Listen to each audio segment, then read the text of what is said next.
Okay, so let's just try another example. We're doing kind of the same thing. So we want to know what angle are you starting at? So where is your little stick man? So to save time, I put him at our angle that we know. And so we know that this angle is 37 degrees. We never use the right angle. We use the other one that we know. So in this case, the answer number 1, what angle are you at? We're at 37 degrees, okay? Then it says, what do you know and what are you solving for? So what do I know? Well, now we need to go from the little stick figure guy and we need to label our sides first. So if we label our sides, we always know across from the 90-degree angle is our hypotenuse.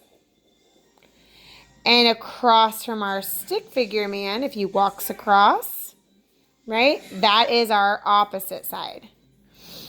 And so the one next to him, that's not the hypotenuse, is our adjacent side. So the question was, well, what do we know? Well, we know the angle, right, which we already said in number 1. And we know the hypotenuse. So the hypotenuse in this case is 10.3. Well, what are we solving for? Well, we're solving for x, but specifically, x is what side? In this case, it's opposite. So we want to know, question mark, what is the opposite side? So then we look at it, we go, okay, we have the angle, we have the hypotenuse, and we need to know the opposite.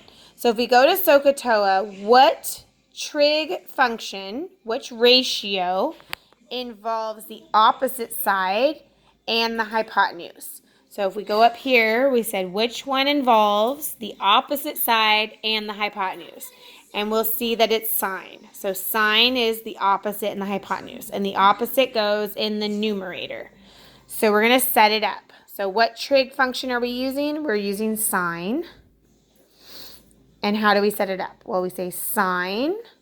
And then right here is the angle. So which angle do we have? We have 37 degrees. And that's going to equal, if we look up here, the opposite is in the numerator. So the opposite in this case is my x. And then the hypotenuse is the denominator. And the hypotenuse in this case is 10.3. So now we're going to solve for x. And we're going to multiply both sides by 10.3. Right? And so this goes away.